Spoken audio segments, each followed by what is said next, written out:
257টা রাষ্ট্রের ভেতরে চেহারার এই কাটিংটা সবচাইতে সুন্দর যার, রাশমিকা মান্দানা নাম শুনেছেন?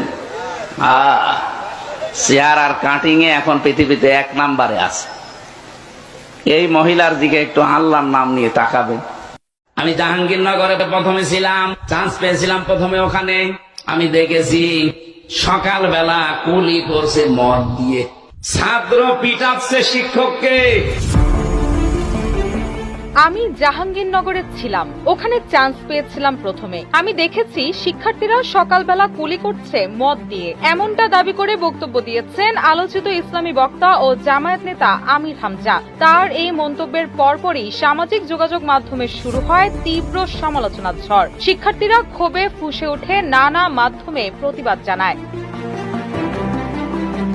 আমির হামজার দাবি, তিনি জাহাঙ্গীরনগর বিশ্ববিদ্যালয়ের সাংবাদিকতা বিভাগে পড়েছেন, কিন্তু মাস্টার্সের ছাত্রদের সকালে মদ দিয়ে কুলি করা দেখে তিনি সেখানে আর পড়েননি। এছাড়াও ছাত্র শিক্ষককে পেটাচ্ছে বলেও অভিযোগ করেন হামজা। এদিকে একাধিক সূত্রে নিশ্চিত হওয়া গেছে তিনি জাহাঙ্গীরনগর বিশ্ববিদ্যালয়ের সাংবাদিকতা বিভাগের ছাত্রই ছিলেন না।